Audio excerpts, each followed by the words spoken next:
Hello, I'm Jake Birkett and welcome to Titan Attacks Mobile Developer Diary number 6.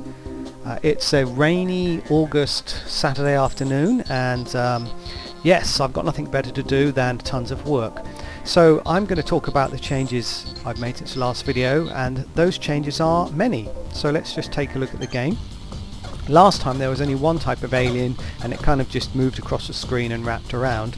Now however I've read in all 20 levels from the Earth world, and there are actually 5 different worlds in the game, so there's a total of 100 levels.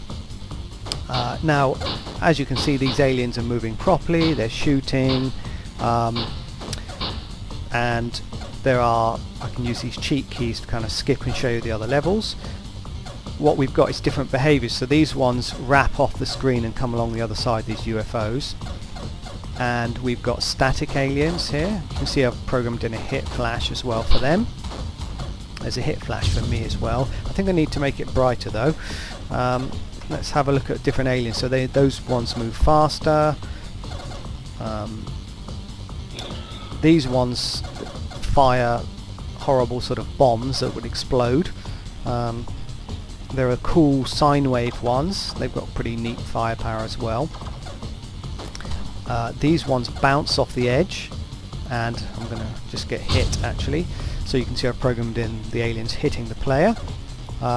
These ones are called nutters. They move super fast and drop these bombs. The bombs currently just disappear, so I actually need to code in the explosion effect. What else have we got here? Yeah, a bunch of different enemies. These ones have slaves that rotate around static enemies, and also here we go, more slaves that rotate around moving enemies, so they're pretty tough. One thing I haven't coded yet is the boss, so that's coming up next.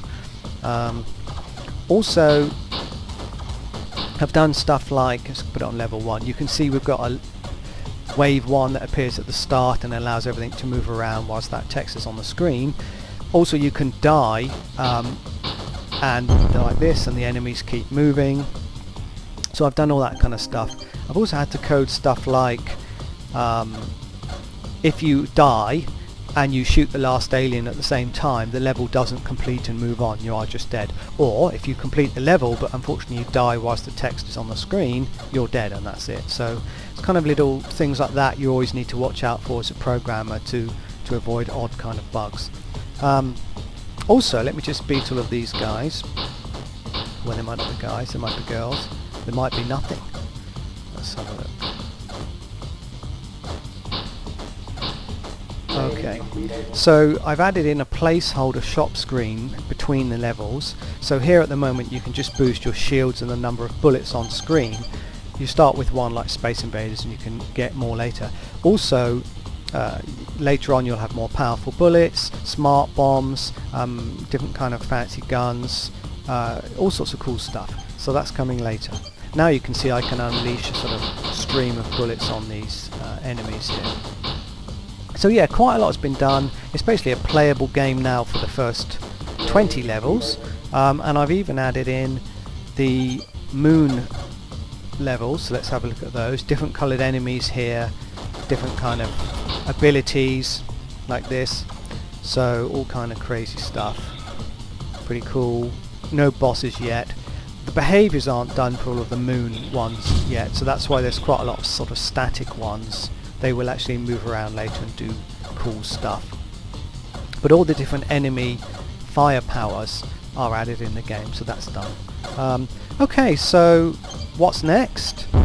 Well, I basically need to program in the moon behaviours like I've just said, add in the player bullet upgrades and particle effects. There aren't really any particle effects. Well, I've added in my own kind of placeholder effect, but the original PC game has really neat effects for the bullets and explosions and the mines, all kinds of stuff, and so I need to add in all of those.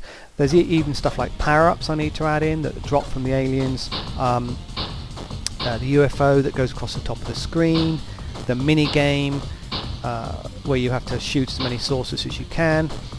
So there's a whole load of stuff to be done yet, but it's fairly straightforward from now on. The tricky bit actually was reading in all of the original XML files that defined all of these aliens you can see, and their firing patterns and animations, and the bulk of that's basically been done.